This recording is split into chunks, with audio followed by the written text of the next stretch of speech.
మహోన్నతుడైన దేవాతి దేవుని ఘనమైన నామానికి కృతజ్ఞతలు తెలియజేస్తూ ఉన్నాం. ఇక విశ్వాస శక్తి కార్యక్రమం వీక్షించున్న దేవుని బిడ్డలైన మీ అందరికీ మరొకసారి మా యొక్క శుభాభివందనాలు, దేవుని దీవెనలు, ఆశీర్వాదాలు తెలియజేస్తూ ఉన్నాం. దేవుని బిడ్డలారా, మీ అందరూ కూడా ప్రభువులో బలపడాలని, ప్రభు నామంలో ఉండిన మాటలను, సత్యాలను మీరు తెలుసుకొని పరిశుద్ధ గ్రంథంలో చెప్పబడిన మాటల ద్వారాగా మన విశ్వాసాన్ని పెంపొందించుకొనొచ్చు.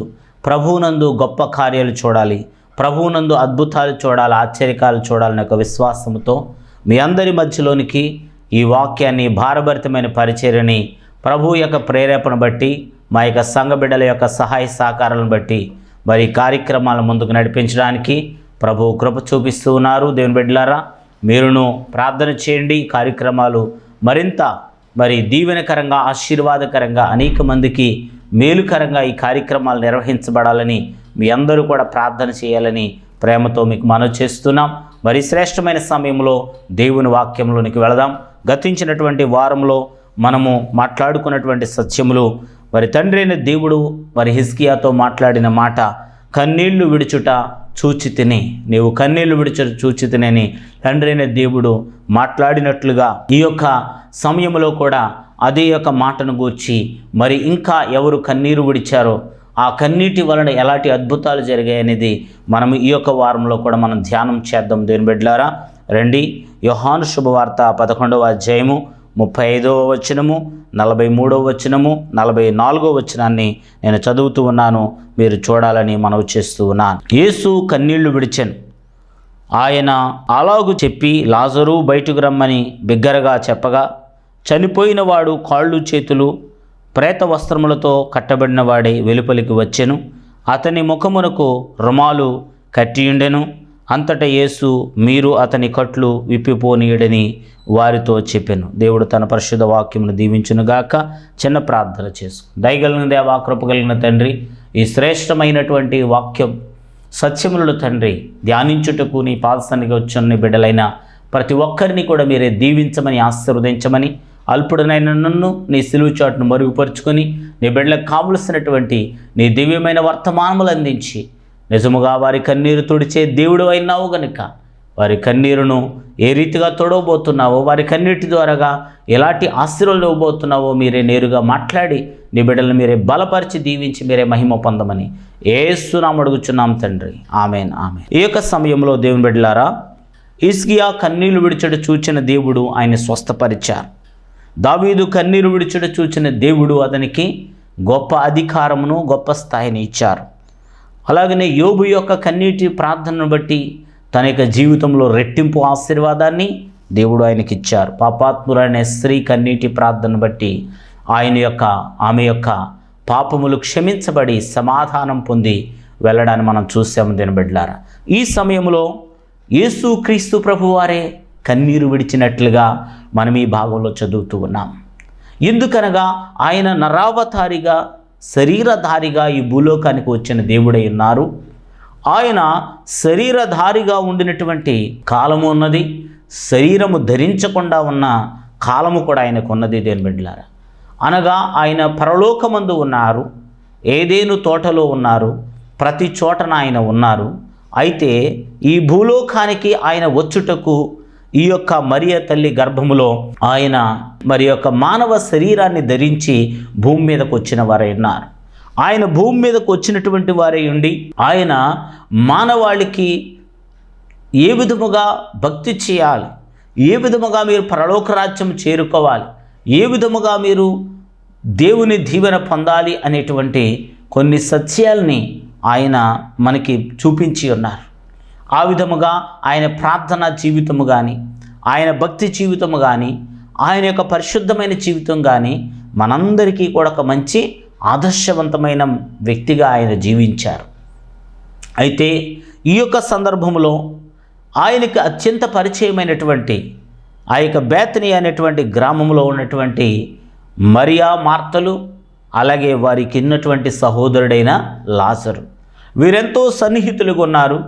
అయినప్పటికీ కూడా ఆ లాజరు వ్యాధి వలన ఆయన మరణించిన వారై ఉన్నారని ఇక్కడ మనం చూస్తున్నాం. అయితే యేసుక్రీస్తు ప్రభువారు 4 దినముల వరకు కూడా ఆ యొక్క పరిస్థితుల్లో అక్కడికి వెళ్ళలేదు.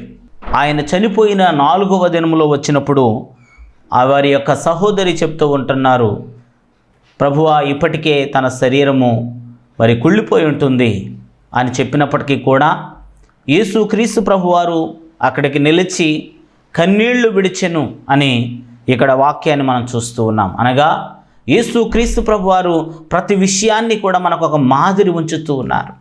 దేవాతి దేవుడయుండి కూడా ఆయనే కూడా కన్నీరు కారుస్తున్నారు. తన ప్రియమైనటువంటి బిడ్డ అయిన లాజరును బట్టి, తన ప్రియమైన కుటుంబ సభ్యుడైనటువంటి లాజరును బట్టి ఆయన కన్నీరు విడిచుచూ ఉన్నారు.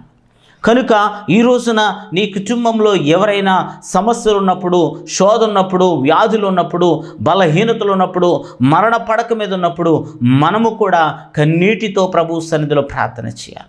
మనం ఎప్పుడైతే కన్నీటితో ప్రభువును మొక్కేమో, ప్రభువుకు మొర్ర పెట్టేమో, ఆ తండ్రి అయినటువంటి దేవుడు నిశ్చయముగా మన కన్నీటి మొర్రలను ఆయన ఆలకించి తన కృపా కార్యాలని మన పట్ల జరిగించేటువంటి దేవుడై ఉన్నారనేటువంటి సత్యాన్ని మీకు తెలియచేస్తూ ఉన్నాం. కనుక దేవుని బిడ్డలారా, ప్రభువునందు విశ్వాసం ఉంచండి, ప్రభువునందు నమ్మిక ఉంచండి. ఆ తండ్రి అయినటువంటి దేవుడు మనం చేసినటువంటి కన్నీటి ప్రార్థనను ఆయన ఆలకిస్తున్నాడు. మరణించి మరి యొక్క 4 రోజులు అయిపోయినటువంటి ఆ యొక్క లాజరును కూడా ఆ తండ్రి అయినటువంటి దేవుడు మరి లాజరు బయటికి రమ్మని బిగ్గరగా చెప్పెను.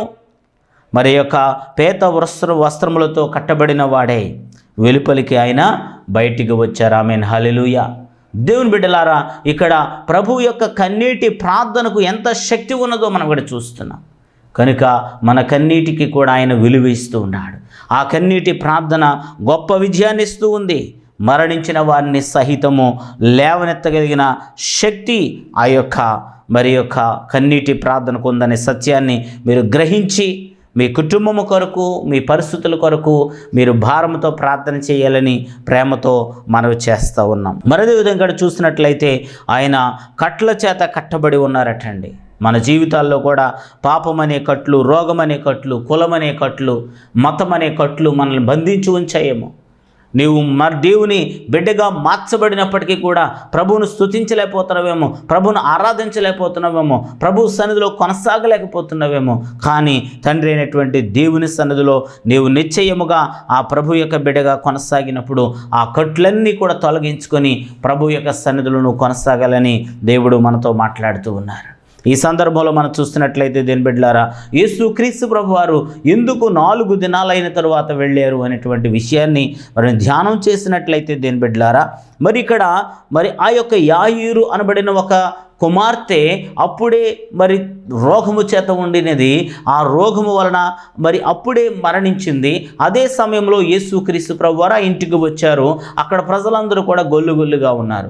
అదే సందర్భంలో యేసుక్రీస్తు ప్రభువారు నాకు స్థలమియుడి అని అడిగి అక్కడికి వెళ్ళి యాయీరు కుమార్తెను పైకి లేవనెత్తడాన్ని చూస్తాం. ఆమేన్, హల్లెలూయా. అంటే ఇప్పుడు చనిపోయిన కొద్ది సమయంలోనే, ఒక్క గడియలోనే ఆయన బ్రతికించారు. కాబట్టి వాళ్ళు ఏమనుకున్నారంటే అసలు ఆమె చనిపోయిందో లేదో, అసలు ఆమెను ఏ విధంగా బ్రతికించాడు ఆయన, అసలు చనిపోయిందో లేదో అని డౌట్ పడ్డారు. అయితే తరువాత మరి యొక్క చనిపోయిన వ్యక్తిని కూడా ఆయన లేవనెత్తారు. అది ఎప్పుడు అంటే దేని బిడ్డలారా, ఆ యొక్క మరి యేసుక్రీస్తు ప్రభువారు దేని బిడ్డలారా నాయీను అనేటువంటి గ్రామానికి వెళుతున్నప్పుడు పాడిని మోసుకొని వస్తున్నటువంటి ఒక బృందాన్ని ఆయన చూస్తారు. ఒక తల్లి విధవరాలుగా ఉంది, తన భర్తను కోల్పోయింది, ఏకైక కుమారుని కోల్పోయింది. ఆమె యొక్క కన్నీళ్లను చూసిన యేసయ్య ఆ పాడును ముట్టగానే ఆ యొక్క యవ్వన కుమారుడు బ్రతికి ఉన్నాడు. ఆమేన్, హల్లెలూయా. అనగా ఇది ఒక రోజులో జరిగిన అద్భుతం. మరి ఉదయాన్నే ఎప్పుడో చనిపోయి ఉంటాడు. వారు బంధుమిత్రులు వచ్చే వరకు, తన తల్లి చూసుకునేంత వరకు ఆ యొక్క శవాన్ని అక్కడ ఉంచారు, పాడి కట్టారు, ఇక మరి సమాధులకు తీసుకువెళ్తా ఉన్నారు. అలాంటి పరిస్థితుల్లో దేని బిడ్డలారా ఒక్క దినములో యేసే స్వస్థపరిచారు. కానీ వారి ఆచారం ఏంటంటే మరి యొక్క పాడెను 3 చోట్ల వాళ్ళు దింపుతూ ఉంటారు. అంటే ఒకవేళ ఈ మధ్యలో అతనికి ప్రాణం వస్తే గనక అతను బ్రతకొచ్చు అనే ఒక ఆశ వాళ్ళకు ఉంటుంది. కాబట్టి అప్పుడు యేసు ప్రభువారు లేవనెత్తినప్పటికీ కూడా వాళ్ళు ఏమన్నారంటే ఆ చనిపోయిన ఆత్మ మళ్ళా తిరిగి వచ్చి ఉంటుందేమో అని అనుకున్నారు. కానీ అందుకనే యేసుక్రీస్తు ప్రభువారు ఈ సమయంలో చేసిన ఈ అద్భుతానికి 4 దినాలు అనగా లాజరు యొక్క శవము కుళ్ళిపోయేంత వరకు కూడా ఆయన వెళ్ళలేదు. లాజరు శవము కుళ్ళిపోయిన తరువాత ఆయన వెళ్ళి కుళ్ళిన శవమును కూడా బ్రతికించి ఆయన మరణమును, జీవమును, పునరుత్థానమును నేనే అని ప్రకటించటానికి, మరణము నుండి జీవములోనికి నడిపించగలిగిన శక్తి కలిగిన దేవుడు నేనే అని ప్రకటించటానికి యేసుక్రీస్తు ప్రభువారు ఇక్కడ ఒక అద్భుతాన్ని చేయడం మనం చూస్తున్నాం. కనుక మరణాన్ని జయించే శక్తి దేవుడు ఈ కరోనా కాలంలో దేవుని బిడ్డలారా, గత కాలంలో అనేక మంది కరోనా వలన భయంకరమైన మరణంలోనికి వెళ్ళిపోయిన వారు ఉన్నారు, మరణాపాయ స్థితిలోకి వెళ్ళిపోయినారు. కానీ ఆ తండ్రి అయిన దేవుడు చేసినటువంటి కన్నీటి ప్రార్థన బట్టి అనేకులను బ్రతికించి తన సాక్షులుగా వాడుకుంటూ ఉన్నారు. దేవుని బిడ్డలారా, ఇప్పటికీ నువ్వు ధైర్యముగా ఉండాలని, మరణకరమైన పరిస్థితిలో ఉన్నావా, హాస్పిటల్లో ఉన్నావా, ఐసీయూలో ఉన్నావా, బలహీనతలో ఉన్నావా, నీవు కన్నీరు విడిచి ప్రార్థన చేయి. మరొక దైవజనుల చేత ప్రార్థన చేయించు, సంఘము చేత ప్రార్థన చేయించు. నిశ్చయముగా నీ ప్రజలను దేవుడు రక్షించి నీకు అప్పగిస్తాడు. ఆమేన్, హల్లెలూయా. మరి 6వదిగా మనం చూసినట్లయితే హెబ్రీయులకు రాసిన పత్రిక 5వ అధ్యాయము 7వ వచనాన్ని మనం చూద్దాం. దేని బిడ్డలారా, శరీరధారి ఉన్న దినములలో మహారోదనతోనూ కన్నీళ్లతోనూ తన్ను మరణము నుండి రక్షింపగలవానికి ప్రార్థనలను, యాచనలను సమర్పించి భయభక్తులు కలిగి ఉన్నందున ఆయన అంగీకరించబడెను. ఈ యొక్క కన్నీటి ప్రార్థన కూడా యేసుక్రీస్తు ప్రభువారిని గూర్చినటువంటి కన్నీటి ప్రార్థన. యేసుక్రీస్తు ప్రభువారు కూడా శరీరధారి అయ్యున్న దినములలో మహారోధనతోనూ కన్నీళ్లతోనూ తన్ను తాను మరణము నుండి రక్షించగలిగినటువంటి మరి వానికి ప్రార్థనలు, యాచనలు ఆయన చేసిన వారి ఒక మాదిరిని మనకిచ్చి ఉన్నారు. శరీరధారి అయ్యున్న దినములలో అన్నారు అంటే శరీరము ధరించకుండా ఉన్న దినాలు కూడా ఆయనకు ఉన్నాయి. అనగా ఆయన అనాది నుండి ఉన్నారు, ఆదిలో ఉన్నారు. మరి యేసు ఆ యొక్క మరియ తల్లి గర్భములోకి రాకమునుపు ఆయన ఉన్నారు. ఆయన ఆత్మస్వరూపే ఉన్నారు. ఆయన దేవునిగా ఉన్నారు, దేవాతి దేవుని కుమారుడిగా ఉన్నారు. కనుక యేసుక్రీస్తు ప్రభుల వారు కూడా శరీరధారిగా ఈ లోకానికి వచ్చినప్పుడు దేని బిడ్డలారా, ఆయన కూడా ఏం చేస్తారంట, మహారోధన చేశారట, కన్నీళ్లతో ఉన్నారట. దేవుని బిడ్డలారా, ఆయనే దేవుడే, దేవుని కుమారుడే ఈ యొక్క పాప శరీరంలోకి వచ్చినప్పుడు, లోకంలోనికి వచ్చినప్పుడు ఆయనే మనకు ఒక మాదిరిని చూపించినప్పుడు మనం ఎందుకు చేయలేకపోతున్నాం? రోదన కలిగిన ప్రార్థన, కన్నీటితో కూడినటువంటి ప్రార్థన మనం ఎందుకు చేయలేకపోతున్నాం? దేవుని బిడ్డలారా, మనం చేయగలిగినట్లయితేనే మనం రక్షించబడతాం. ఇదిగో ఆయన ఎందుకు చేశారు అంటే మరణము నుండి రక్షించగలిగిన వానికి ఆయన ప్రార్థనలు, యాచనలు, విజ్ఞాపనలు చేసి భయభక్తులు కలిగి ఉన్నారు. మనం కూడా ఆయన మాదిరిగా తీసుకోవాలి. దేని బిడ్డల, మనల్ని కూడా మరణము నుంచి రక్షించాలంటే, లోకము నుండి రక్షించాలంటే, పాపము నుండి రక్షించాలంటే ఆ తండ్రి అయినటువంటి దేవుని కృప మనం పొందుకోవాలి. ప్రతిరోజు కూడా మనం దేవుని సన్నిధిలో మనం ప్రార్థన చేయాలి. ఈ యొక్క మరణము నన్ను లాగకుండా దేవా నన్ను కాపాడు అని ప్రార్థన చేయాలి. పాపము నన్ను లాగకుండా నన్ను కాపాడు అని ప్రార్థన చేయాలి. ఈ యొక్క మానవాళిని అంతము చేయటం, మానవాళిని పాపంలోనికి లాగడమే మరి యొక్క లక్ష్యంగా పెట్టుకుని ఉన్నాడు అపవాది. దేని బిడ్డలారా, ఎందుకంటే ఈ యొక్క అపవాది ఏదెను తోటలో ఉండేవాడండి. కానీ ఆ ఏదెను తోటలో నుంచి అపవాదిని త్రోసివేసి మానవుణ్ణి ఉంచారు, ఆదాము అవ్వలను ఉంచారు. అయితే వాని కుట్ర ఏంటంటే, మరి నేను పొందాల్సినటువంటిది వీరు పొందారు, వీళ్ళని ఎలా సుఖంగా ఉండెత్తాను, వీళ్ళని మళ్ళా పరలోక రాజ్యం తీసుకెళ్తాడు, ఎలా నేను తీసుకెళ్ళనిస్తానని చెప్పి మన మీద కక్షతో, కోపంతో ఉన్నాడండి. అందుకని మనల్ని తనతో పాటుగా నరకాగ్నిగుండానికి తీసుకెళ్ళటానికి విశ్వ ప్రయత్నాలు చేస్తున్నాడు. అలా మనిషిని లాగడానికి ఏం చేస్తున్నాడంటే ఒక ఎరను వేస్తున్నాడు. పాపము చేయటానికి మనము ఒక స్త్రీని కానీ, లేకపోతే ఒక పాపమును కానీ, ఒక మత్తు పానీయమును కానీ, లోక సమాన ఆకర్షణ కానీ ఎరగా వేస్తున్నాడు. ఒక మరి చేపలు పట్టేవాడు కూడా ఒక చేప కోసము ఒక ఎరను బిగిస్తాడు. ఆ ఎరను పట్టి ఆ యొక్క నీటిలో వేసినప్పుడు ఆ చేప ఎరని చూస్తుంది తప్ప ఆ ఎర్ర లోపల ఉన్నటువంటి ముళ్ళును చూడదు. దేని బిడ్డ, ఆ ఎర లోపల ఉన్నటువంటి ఆ ముళ్ళు ఉంది అనే సంగతి, ఆ ముళ్ళు వచ్చిన గొంతులో గుచ్చుకుంటుందనే సంగతి దాన్ని తెలియక ఆ ఎరను పట్టుకుంటుంది దేవుని బిడ్డలారా. ఆ ఎరను పట్టుకోగానే దాని గొంతుకకు ఆ ముళ్ళు గుచ్చుకుపోతుంది. వెంటనే వాడు బయటికి లాగి తన బుట్టలో వేసుకుంటాడండి. ఈ రోజున సాతాను కూడా అలాగే చేస్తున్నాడు. ఒక స్త్రీని నీకు ఎరగా వేస్తున్నాడు, ఒక మత్తు పానీయాన్ని నీకు ఎరగా వేస్తున్నాడు, ఈ లోక సంబంధమైన ధనాన్ని నీకు ఎరగా వేస్తున్నాడు, పాపాన్ని నీకు ఎరగా వేస్తున్నాడు. ఆ ఎర నుండి ఎవరైతే తప్పించబడతారో వారే పరలోక రాజ్యం చేరతారు దీని బిడ్డలారా. కనుక నీవు ఆ ఎరలో పడిపోకుండా ఉండాలి అంటే ఉదయాన్నే లేవగానే ప్రభు పాదాలు నువ్వు ప్రార్థన చేయాలి. ప్రభువా, ఈ దినము నీ కృప నాపై ఉంచండి, ఈ పాపపు ఎరలో నేను పడిపోకుండా నన్ను కాపాడండి అని నువ్వు ప్రార్థన చేయాలి. యేసు క్రీస్తు ప్రభు వారు కూడా అనుదినము ఆయన ప్రార్థన చేశారు. వేకువ జాముని లేచి ప్రార్థన చేశారు. మరి దేవా, నేను నీ పనిలో ఉండాలి, నేను నీ కార్యము చేయాలి, నేను నీ నామాన్ని మహిమపరచాలి, నేను నీ బిడ్డగా నేను ఉండాలి, నీ సువార్తను ప్రకటించాలి, నీ పనిలో నేను ఉండాలి అనేటువంటి ఒక నిర్ణయముతో ఆయన ప్రార్థన చేసిన వారున్నారు. ఆయన కన్నీటి ప్రార్థన, ఆయన రోదన ప్రార్థన ఆయన్ని పరిశుద్ధంగా కాపాడింది. పరిశుద్ధమైన యాగానికి, త్యాగానికి ఆయన సిద్ధము చేసింది. తద్వారాగా ఆయన మనందరి కొరకు కూడా ఆ యొక్క ఘోరమైనటువంటి మరణ శిక్షలోనికి వెళ్ళినప్పటికీ, మరణ వేదనలో ఆయన్ని బంధించినప్పటికీ, మరి యొక్క సమాధిలో ఆయన ఉంచినప్పటికీ ఆ తండ్రి అయినటువంటి దేవుడు ఆ మరణములో నుండి బయటకు తీసుకొచ్చి ఉన్నారు. ఆమేన్, హల్లెలూయా. కనుక దేని బిడ్డలారా, మరి ఈ విధముగా చూస్తున్నట్లయితే దేని బిడ్డలారా, మరణమును జయించేటువంటి శక్తి మరి తండ్రి అయిన దేవుడు మనకిస్తూ ఉన్నారు. అనేక లక్షల మంది ఈ రోజున స్వస్థత పొందుతున్నారు, విడుదల పొందుతున్నారు. గల కారణము కన్నీటి ప్రార్థన. మా సంఘములో కూడా మరి మా సంఘ చుట్టుపట్ల ఉన్నటువంటి 3 వ్యక్తులు పక్షవాయు రోగానికి గురై ఉన్నారు. హాస్పిటల్లో జాయిన్ అయి ఉన్నారు. మాట లేదు, చూపు లేదు, మరి వినికిడి లేదు అని ఎంతో బాధపడి ఉన్నారు. కానీ సంఘం మేమంతా కూడా కన్నీటితో ప్రార్థన చేశాం. ప్రభువా, నీ బిడ్డల్ని రక్షించండి, కాపాడండి అని ప్రార్థన చేసినప్పుడు ఆ తండ్రి అయిన దేవుడు 3 కూడా సజీవముగా క్షేమముగా ఇంటికి తీసుకొచ్చి ఉన్నారు. మరి 2 వారిలో నడుస్తున్నారు, ఇంకా ఒక వ్యక్తి నడవలేకపోతా ఉన్నాడు. కనుక ఆ తండ్రిని దేవుని సన్నిధిలో మనం చేసిన ప్రార్థన అద్భుతమైన కార్యాలు చేస్తుందండి, ఆశ్చర్య కార్యాలు చేస్తుందండి. మీరు కూడా నమ్మండి, విశ్వాసం ఉంచండి, మాకు ఫోన్ చేయండి. మీ కష్టకాలాల్లో మేము మీ కొరకు ప్రార్థన చేస్తాం. మీరు ధైర్యంగా ఉండండి, మన దేవుడు గొప్పవాడని ప్రకటిస్తూ ఉన్నాం. మరి చివరిగా మరి 7వదిగా చూసినట్లయితే హెబ్రీయులకు రాసిన పత్రిక 12వ అధ్యాయము 16-17 వచనాలు చూద్దాం దేని బిడ్డలారా. ఒక్క పూట కూటి కొరకు తన జ్యేష్ఠత్వపు హక్కును అమ్మివేసిన ఏసావు వంటి భ్రష్టుడైనను వ్యభిచారి అయినను ఉండునేమో అని జాగ్రత్తగా చూచుకునుడి.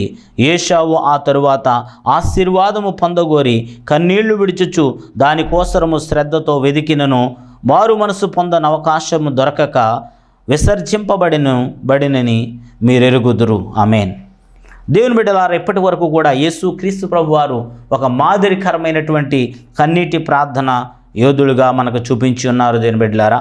మరి అదే విధముగా దేవుని యొక్క సన్నిధానంలో మరి యొక్క అనేకమైనటువంటి కన్నీటి ప్రార్థనల యొక్క ప్రతిఫలాల్ని మనం ఇక్కడ చూసి ఉన్నాం దేవుని బిడ్డలారా. అయితే మరి ఇక్కడ చూస్తున్నటువంటి ఒక ప్రత్యేకమైన వ్యక్తిని మీకు చూపిస్తున్నాను. అతని యొక్క జీవితంలో కన్నీటి ప్రార్థన కూడా ప్రతిఫలం ఇవ్వలేని పరిస్థితికి అతను దిగజారిపోయినాడు. ఈ రోజున నేను మీకు ప్రకటించేది ఏంటంటే, అవకాశం ఉండగానే మీరు కన్నీరు విడవండి, అవకాశం ఉండగానే మీరు యేసయ్య చెంతకు చేరండి, అవకాశం ఉండగానే కన్నీటితో ప్రార్థన చేయండి. అవకాశం దాటిపోయిన తర్వాత మనం ఏమీ చేయలేం దేని బిడ్డలారా. కనుక ఇది మంచి సమయం దేవుడు నీకు ఇచ్చాడు, ఇది మిక్కిలి అనుకూలమైన సమయం దేవుడు నీకు ఇచ్చాడు. కనుక నువ్వు కన్నీటితో ప్రభువుని అడగాలి. ఇక్కడ ఒక వ్యక్తిని మనం చూస్తున్నాం. ఏసావు అనబడిన వ్యక్తి ఒక్క పూట కూటి కొరకు జ్యేష్ఠత్వపు హక్కును అమ్మేసుకున్నాడంట. ఒకటి తప్పు చేశాడు. రెండవదిగా ఏం చేశాడంటండి, భ్రష్టుడైపోయినాడంట. మూడవదిగా ఏం చేశాడండి, వ్యభిచారి అయి ఉన్నాడంట.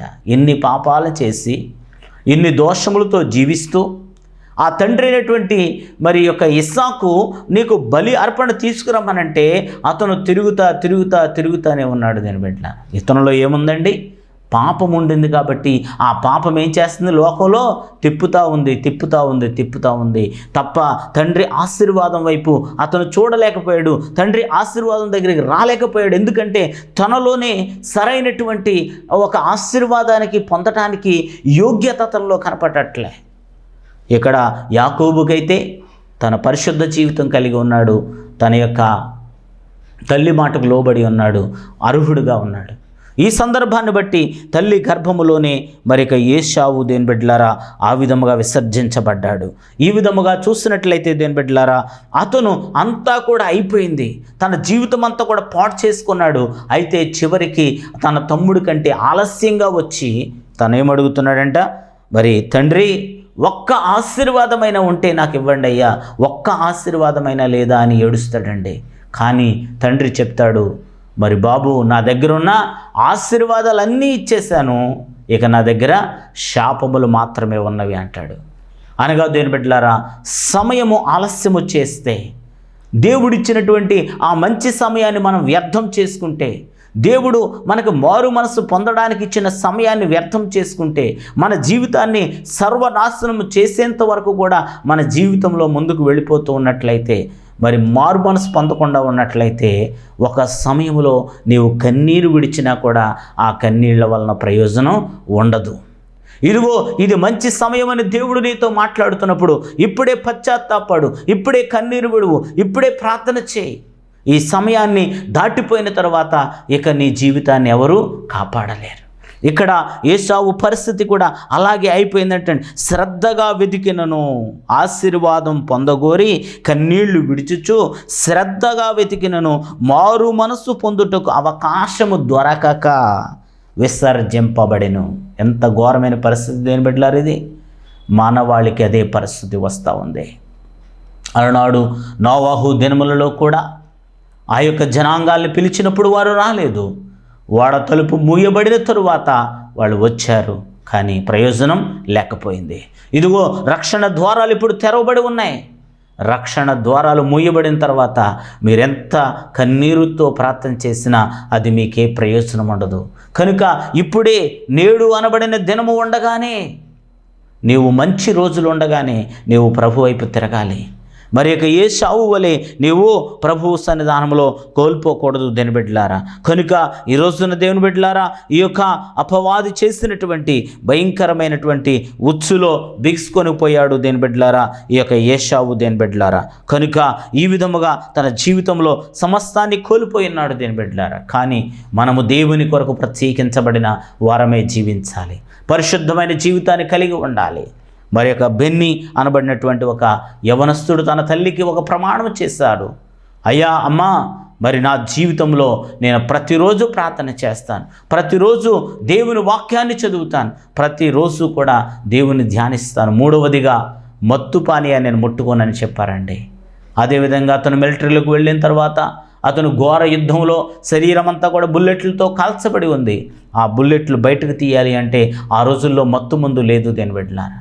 రెండు ఆప్షన్స్ ఉన్నాయి. ఒకటి మత్తు పానీయం తాగించేసి మత్తులో తీయటం, రెండవదిగా నోట్లో గుడ్డలు కుక్కి గట్టిగా పట్టుకుని బలవంతంగా బుల్లెట్స్ లాగడం.